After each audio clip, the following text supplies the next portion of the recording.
Welcome back. This is Earth Skills with Jeff Gottlieb, and we're here for another episode. I've got an interview with us today. This is Joshua Barnes of the Woodsrunner School of Self-Reliance in South Carolina, and he and I are going to talk about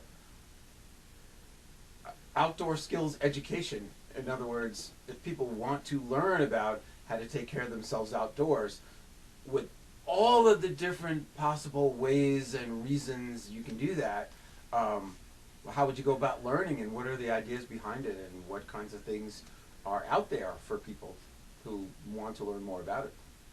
And we both, for quite some time, have been teaching people about literally how to take care of yourself outdoors.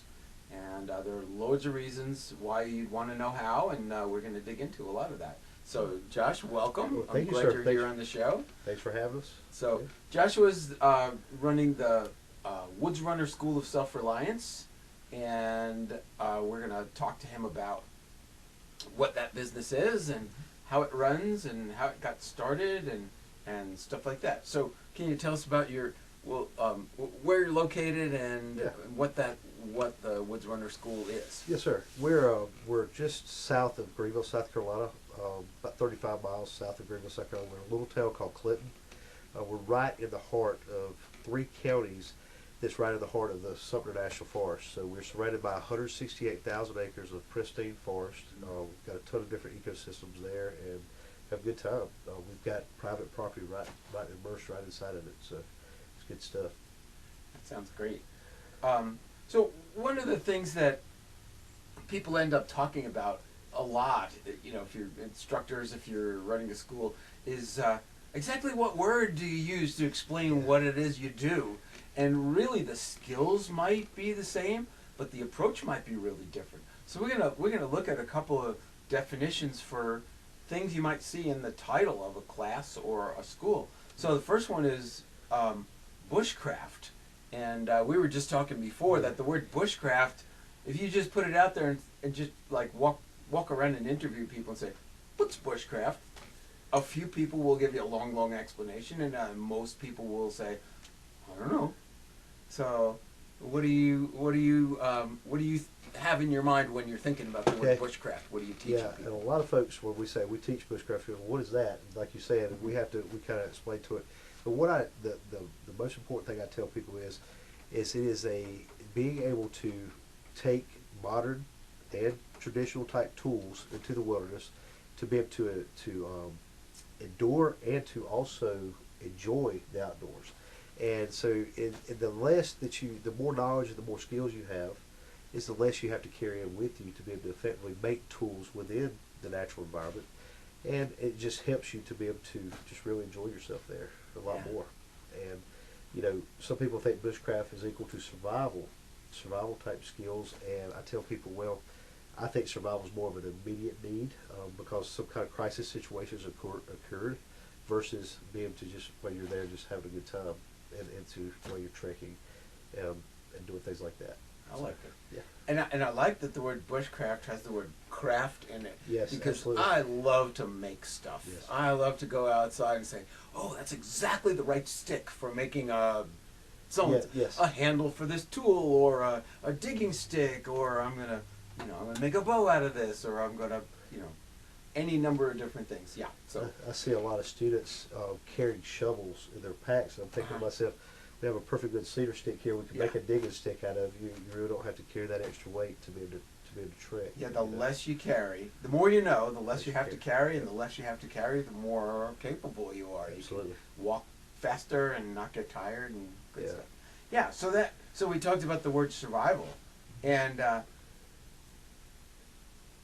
I keep having to use the word survival to describe programs just because everybody's heard the word and everybody thinks they know what they want from it. When really what they think they know about it can be very varied too. So in the simplest form, survival is just that. Don't die. Yeah, don't die. Make sure you can breathe, make sure you can continue to eat, make sure you stay alive. So that's it. Yeah. So I think it fits the theme of this show, which is about nature study and permaculture and primitive skills. Absolutely. Because you got to know about your own body, your body's tolerances, what we Yes. call the human animal. Yes. How cold can you be without proper, Yeah. covering and insulation, and what can you do about it? So Absolutely. yeah, I like it. It's pure problem solving, which is really good for your brain, I think. And for thousands of years, this is the way people had to live. They had Mhm. to endure. They had to live, and they adapted to it. And that's the skills I would say that you and I both, Jeff, we teach. We teach people how to adapt to the natural environment. Yeah.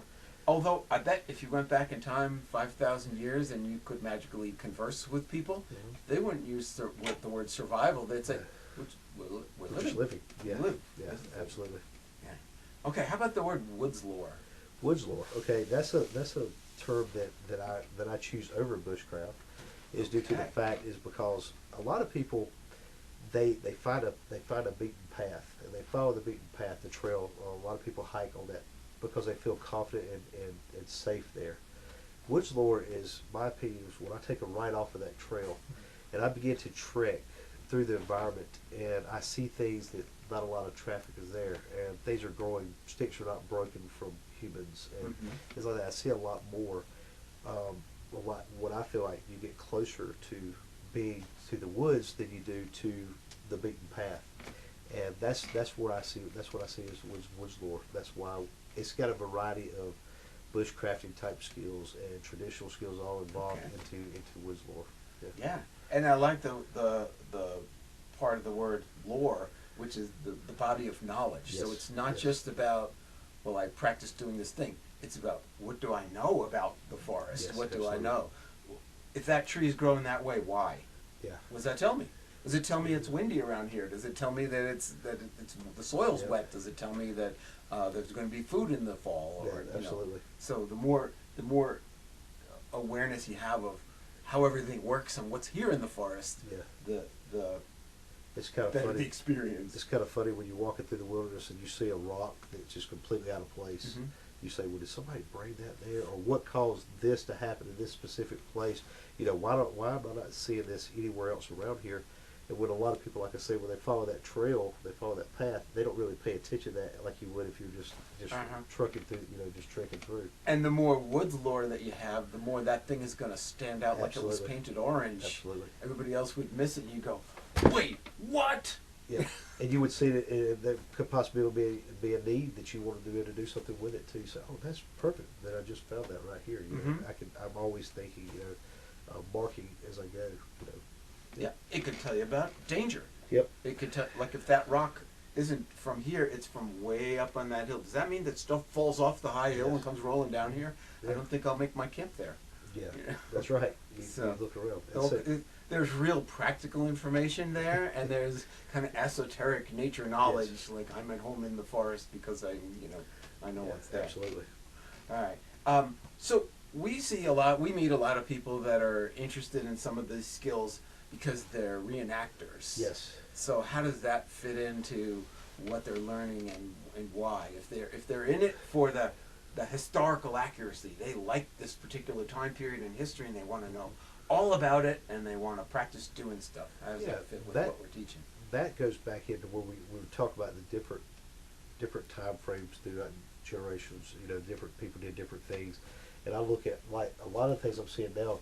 Used to be a lot more Aboriginal primitive type skill gatherings and stuff like that. I'm starting to see a lot more pop-ups of like the Mohican, the 1750s, and seeing people reenact with that.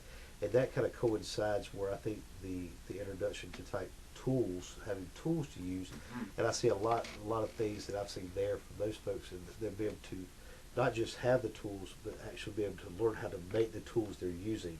So you get into blacksmithing and stuff like that. So the training or the knowledge comes from other people who have passed those down. And these things are dying off. I mean, every day there's less and less people that know these skills and can teach these skills every day. And it's just mind-boggling to me is why people have stepped so far away from it. Whether they should try to at least learn the skill and have it so if they ever need it. Why do you think they have stepped away from it? Well, I think it's because a lot of people, and it's nothing personal. I'm not trying to throw anything off to anybody but through conversations I've had, it's an instant gratification thing. A lot of people don't want to work for something when they could just go down to the regular store and just be able to purchase it. You know, if a hammer, I've seen people have 15 hammers at their house, versus if they had to beat one out every time they needed one, they would have one hammer and they would take good care of it, versus having 15 hammers. And the thing is with the knowledge is, what if there comes a day we can't go to the store? You know, there's always that chance. Not the doom and gloom that a lot of people talk about. What if it gets so expensive to buy a hammer, but you have some steel to lay around that you can process a hammer? And that's where I go into. These skills are not just about fun immediately. They are fun, but people should acquire this knowledge. They should, and it's because it's made me a better person to know these things, that just to be able to go through life and be dependent upon myself.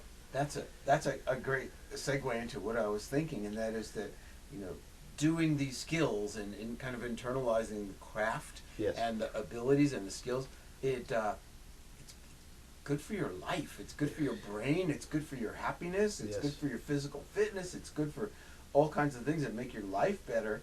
And I guarantee, if you had a hammer because you made that hammer according to your specifications, you love the heck out of using that hammer. Yeah, absolutely. I'm even guilty of it myself. The tools that I've made through learning from different primitive skills instructors and things like that, I baby those things and I watch them. Versus, like, if I've made a knife, it was like everything to me. Versus, I put a handle as a kid on a knife with my great grandfather. As a kid, that knife is the most cherished piece of property I have. Versus if I just buy a blade offline or from a store. And that's just what, you know, it means something extra special to me. So, yeah. And so the next word on my list is preparedness. So you kind of hinted at that a little bit, that, you know, what if things stop working the way they have been working. So I get a number of people in my own survival classes that really, that's why they think they want to learn about survival, because they think they're preparing for some big shakeup that makes their present ways of doing things not workable. Yeah. So what do you think about your classes and preparedness? Okay. And, you know. Well, as far as the survival type classes, the chances of being in a critical situation is not that great in certain places, because people fear, a lot of people that come to the school are fear of getting lost. That's the main thing. They get feared. They want to take that step off the trail, and they're fearful that they won't be able to get back to the trail. Well, there's not a long way to go before you usually find a road or find a river or something that you're going to be able to rescue yourself out. So I tell people, I said, having these skills builds, like you say, self-confidence. So the preparedness side of that, but then again, what if? The long term, you know, you're looking at, what if we cannot be able to do this? Like, say, for instance, might be able to purchase things, or we have an economic situation or something.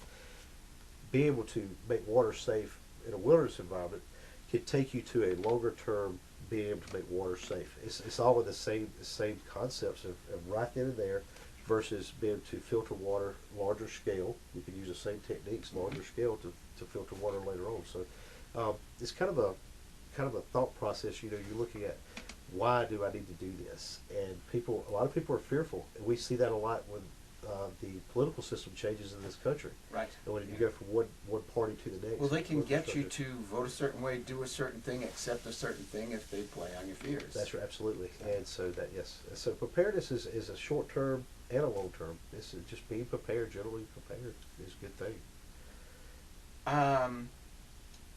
One of the kind of sources for a lot of my thinking matter on this is the Survival Podcast with Jack Spirko. And he taught his motto for his show, which is very useful. I don't agree with every kind of political point of view or whatever, but he's a very smart guy, and he's got a lot of skills, and his guests are fantastic, and he's just kind of pointed at a lot of areas of learning. And just the motto itself of the show is very useful to me. It's helping you to live the life you want if times get tough, or even if they don't. Which is like, if you're prepared for difficult times by having a bunker full of stored food, you won't enjoy today very much. Yeah. But what if you had a great banging garden on your property? So, if you can't buy food in the store, well, it's time to pick the green beans, and you're gonna have green beans for dinner. Yeah. That I know in my own garden, that doesn't feel like a hardship. That That- feels like a reward, a treat. Yeah. So set up, the preparedness that you do just to have a life that you like living should be what insulates you from sudden disappointments. Like if you got a garden that grows food and you break your leg, it doesn't have to be that there's a gigantic chemical spill or Yeah. the economy crashes or whatever. You could lose your job, and that could be as much of an emergency, Yeah, absolutely. but just for you. Yep. Yep. Just to immediate, I talk about people, like you talk about growing gardens. We do that every year, and that was just a common thing that we did growing up, That's and normal. still to today. And the thing is our just a few generations back, Mhm. they actually relied on the garden. And the thing is people would grow more food, we would have less taken away from all the resources of big pharma, the big farm. I agree. Yeah. So What did they say? that's a whole other conversation. Yeah, But pay the grocer now or the doctor later. Yeah, That's what they absolutely. say. Yeah. Yeah. I look at my own family. I don't know if I would have cared about gardening if it wasn't for my great aunts. My older Sicilian relatives. When my parents were in Italy, my mother was talking to this old Italian man, and he got philosophical. He said, "After all, what does a man need? A place to lay his head and a little land for the grapes." Good stuff. Yeah. That's his priority, is to be connected to the soil and make stuff grow that he's going to use. I'm totally like that. And my great aunts, they would have done just fine being able to buy the food in the supermarket. They were incredible cooks, but it was really important to put the tomato plants out in the spring and to have a fig Yeah, tree and to absolutely. do that. And it felt really good to go there. They had a fig tree so big us kids used to climb around in it to get the Wow, figs. that's crazy. I got a neighbor. In Queens, New York, in the city. That's awesome. Yeah. I got a neighbor that wanted to cut his fig trees out of his yard because they were so ugly. I said, please let me prune your trees and let me make them nice looking for you so we can still reap the reward. Because Right. I remember we got a new neighbor, and I remember growing up there as a kid going over and picking figs from the elders that lived there next door to us. And I'm like, wow, but he says, I could just get fig preserves anytime I want from the store. And I'm like, wow. So I said, let me. You want to just shake some sense Yeah, into people? yeah. And Please yes, wake up. Yes, absolutely. Listen to your absolutely. taste buds. Yes, yes. Yeah, so preparedness can go for, quick emergency. It'll help you right now, or just change your whole lifestyle so that it suits you better, and it'll Yes. take care of you if things are uncertain or whatever. And that brings us to the last definition I was thinking about, and that was self-reliance, because it's right there in the Yeah. title of your school. Yes. So how's self-reliance different from preparedness? Okay. It's a totality of all the different words we just talked about. Okay. Okay. Self-reliance, and the way I would define self-reliance is being able to do what you need to do on your own. Be able to do Okay. it. Having the skills and knowledge base to be able to effectively be able to do things, or even having the ability to find people to help you through it. Being self-reliant is not always just about oneself. It's about having a group, a community, or a village of people that can help you as well. And that's the thing. That's what we try to offer at the school that we have there. Is we're not really a school in itself. Everybody calls us just one big family. We have people come in and they never leave, which is great for us as a business and everything. But it's a great way to build relationships. And I've seen people go from being, almost like absolutely so dependent upon modern society to now they can do so many things on their own. It's amazing just to watch the transformations in people's lives. Mhm. So Yeah, they feel a lot better about their day. absolutely. And if you got so much self-reliance and you feel prepared and you feel like you got skills, it's harder to put fear in you. Yes. It's Yes. harder for somebody else to say, but this is an emergency and you're supposed to care about this for this reason. You could say, you know what? I'm not worried about it. And Jeff, the word self-reliance, just like you said, not having fear, you could use the self-word for a lot of other things like self-confidence, self-esteem, Mhm. even self-discipline. You will Yeah. start to discipline yourself to do things when you're not relying. And there's all those things, building your confidence level, your self-esteem up is monumental in this day and age, and I because agree. a lot of people are beat down because of the having to they live to work instead of work to live. You know what I'm saying? So that kind of terminology there. So yeah. Yeah, great stuff. So I wrote a bunch of questions ahead of time, but we've been digging into them Oh, yeah, already, which yeah. is great. Yeah. So my next question I wrote was, why do you want these subjects taught? Okay. And you know, we've given a lot of reasons already. Yes, sir. But anything that we didn't point out, or any particular Okay. pet way of describing it that you want to stick in there? I can get real specific to myself if that's okay. Why not? I got caught up in the rat race of the modern world. I went from being a kind of a hand on my great grandfather's farm as a kid growing up, running through the woods with my father, hunting and fishing. Spent a lot of times, and that was the happiest time of my life.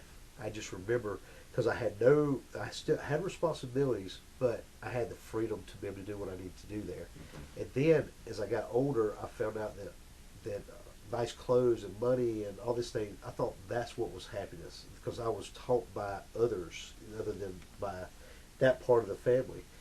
And I worked hard to try to make more money and to have more things. And then eventually I realized, I said, I'm an absolutely miserable individual. And I looked around me and I see other people out here in society. I just would drive. I was a law enforcement officer for well over a decade, and I've seen the miserable people were miserable because they had to just work so hard to have all the things they had. And I just took a step back, and I felt like I was called to open up a resource in our area to offer a way to show people how happy I was as a kid. I love it. And so that's I exactly love what it. I do. That's exactly what the Woodsrunner School is. It's a way for people to find freedom, and it's a way for them to find happiness. And that's exactly what it is. That's great. Yeah. That's great. So how did you just well, that kind of leads into Okay. how did you start it? Not just why did you start it, but you know, Okay. how do you do such a thing? Okay. Well, first of all, I didn't find a book on how to do this. No, I don't. I've imagine. looked everywhere, far and wide, and a lot of people who own schools, they keep it. It's like the best, and they keep the secrets because it's just the nature of the business. But I woke up at 2 a.m. morning, and I didn't know what to do with myself. My wife gave me. I had been injured for a while, and I was a workaholic. I worked and worked and worked, and she just told me. She said, "Hey, Joshua, I want you to take all the fall off. We're okay financially. Take the fall off and go deer hunt, and go to the woods." And I started sinking back in. I found that happiness again. I was like, wow. And then when hunting season ended, I went into like this real down mode because I couldn't find what can I do to bring that happiness back in this down time. And at 2 a.m. I woke up and I said, you know what? People need to be prepared. And I have the skill, I have knowledge and skills to teach people how to be prepared. And so I started doing some preparedness like demonstrations and seminars and things like that. Was invited to do some things. And in about April, we started doing some survival campouts. It's just, I put it out online on social media, say, hey guys, y'all want to come camp? We'll do a survival weekend. Have people show up. And then when I got into the woods, people said, you want to teach this? I said, teach what? What do you think I'm doing? I never thought about it as a teaching thing. I was just showing them how to do things. And that's how you and I met. I felt like I needed to take some classes and just see where I was at in my abilities. And I found Nantahala over here, NOC. Took a class with you, Jeff. We spent a good bit of time in the woods, and I come in with the premises that I was going to go back and do a school of some sort. And seeing your teaching style and things like that, it opened my eyes to there's a need for this in my area, and I'm going to go back and make it happen. And still to this day, I'm looking for the book on how to do this, but I think we've done pretty good so far, and it's kind of a trial and error thing. We offer classes, and if it does well, it does well. If it doesn't, we go on to the next. That's how it works. I have the feeling that yes, it's a business, but if you got the book on how to run a small business and you tried to run this that way, you'd be very unhappy, and your school would be terrible. Yeah, what it is the thing is in my heart is I want to be charitable, and people have to understand this is my full-time job. Right. So I have to make a living doing it, but then again, I want to be charitable, because I want people to learn the skills. But it takes a lot of money to be able to operate a school like this. It does to be able to take care of land, buy land, purchase land, run land, liability, and things like that. But we have a system put in play that where we a lot of people that come in, they're happy with paying, and a lot of people that come in cannot, and we're charitable. We do a lot for people that cannot. So, yeah. And I wonder if maybe the people that say, I just financially can't do anything towards this, if they get a lot out of this, they'll find a way to give back in kind, in labor and services, in helping you with something, being there for you. Heck, bringing half a hog to to a workshop. So they do a lot. We have a lot of people just volunteer to help us with the maintenance and things like that around the school. And they're not obligated to do that. Okay. We're teaching possum living skills anyway. That's so right. A lot of people who don't have income, I want them to get in so they can actually use a lot of these skills to be able to produce things for near about nothing. So. You just brought up a book that is like a hidden gem. Yes. Not that many people know about it. Yes. It's Possum Living. Mm-hmm. It was written by a 17-year-old girl who's living with her father, and they are doing every sort of clever thing you could think of to not need to spend any money, but be really thrifty and clever and smart about having a good life. And you can see that it's written from a very young person's point of view. It is. And by the way, I don't know if you know this, but in her adult life, she went on to be like a astrophysicist or something like this. Yeah.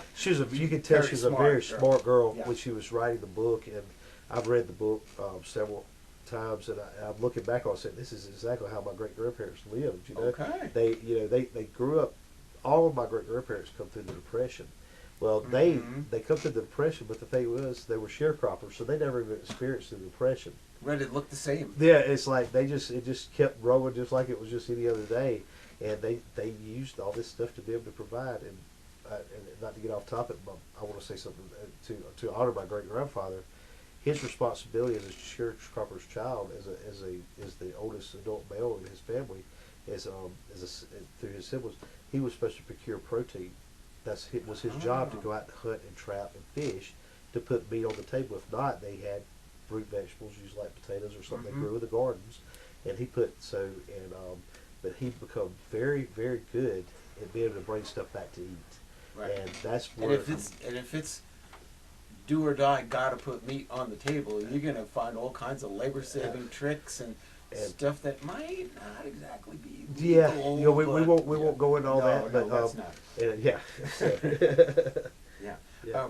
So for the viewers, I met Joshua when he came to our 5-day backcountry survival instructor class, where it's really an introduction to the whole idea of learning the skills and what skills would you want to know in order to lead others outdoors, to be safe with the group, to be out in a wilderness medicine situation and take care of yourself and your patient, or to run a kids program, or to do some, anything where you're going to interface with the natural world to teach other people. Yeah. And since then, I've been in touch with Joshua in a couple of, every couple of months we would check in, and I was always thrilled to see just how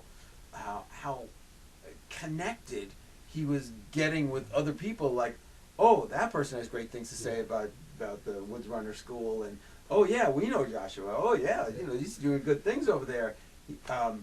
And I like that. Charitable, welcoming, community-minded way of doing things. It's the way to go. I didn't know the first survivalist or bushcrafter won when I started this. Really? I did not. And they're all local.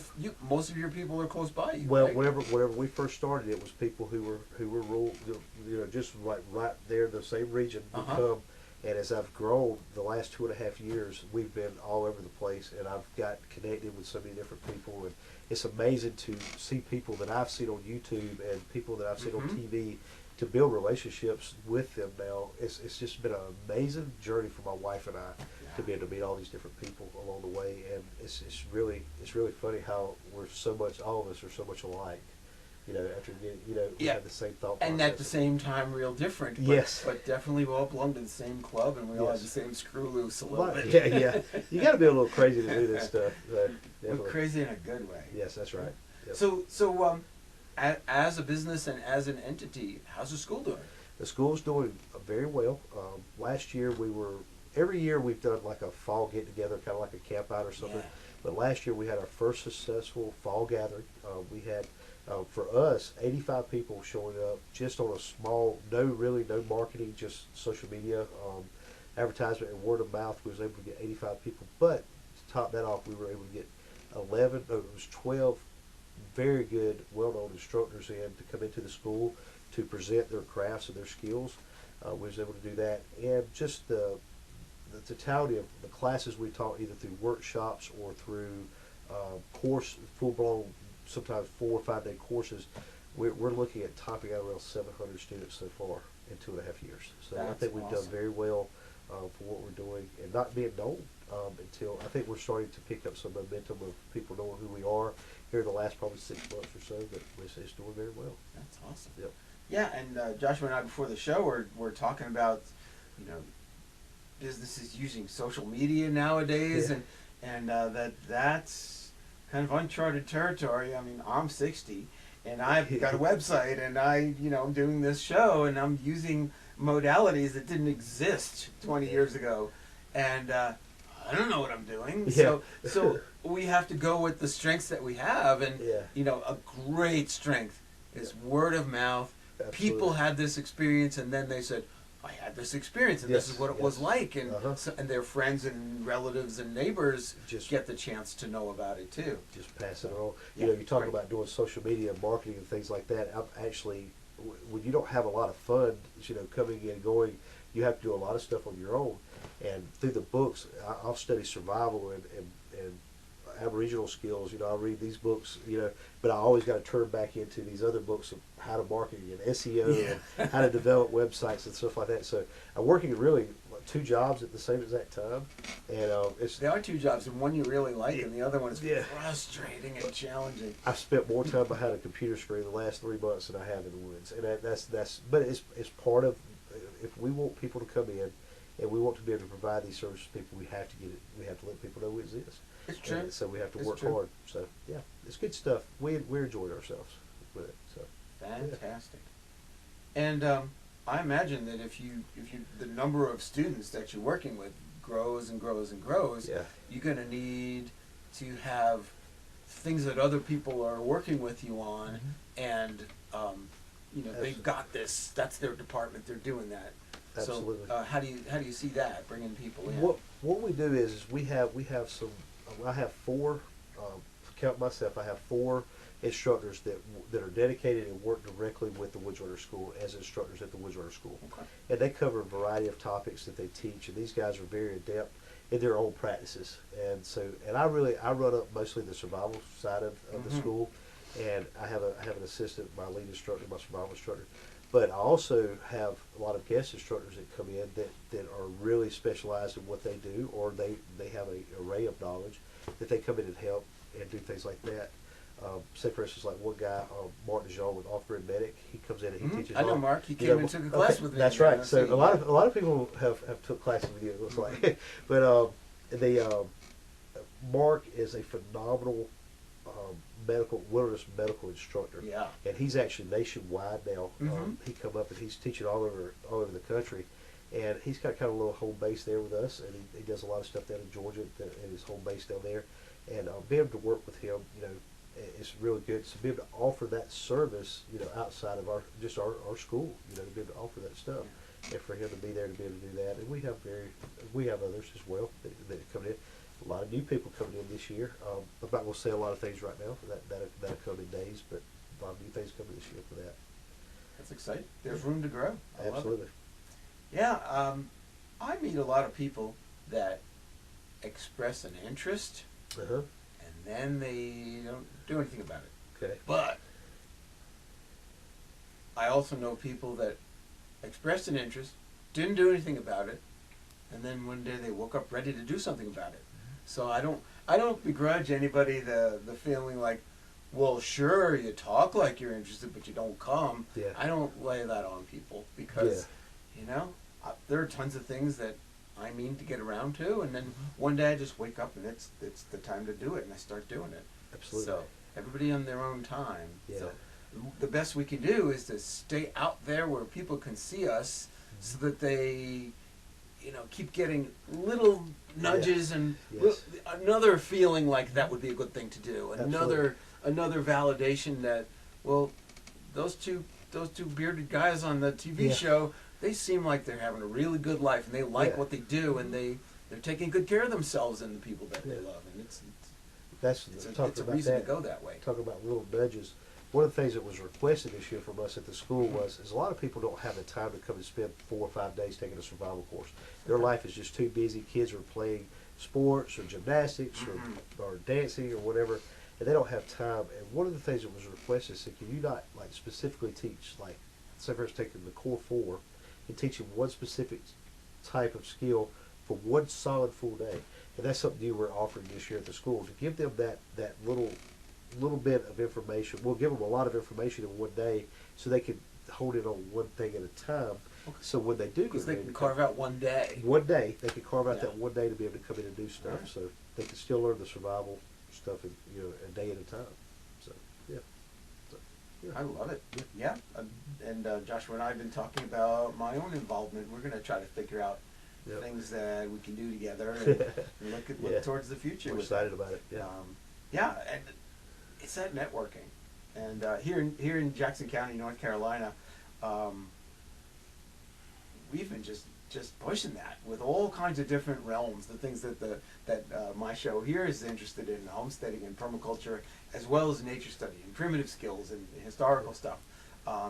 We've got what we call a crop mob, and it's just a bunch of friends that are willing to go over to each other's place and work on a project together and have a potluck. Yeah. And it's much more fun than digging an entire foundation yourself, Yes. or fixing a broken trellis yourself, or Yeah. and your friends come over and you have a good time and you laugh, and it gets done so much faster. And you're forced to put it on the calendar Yeah, and yes. actually start. Yes. Yes.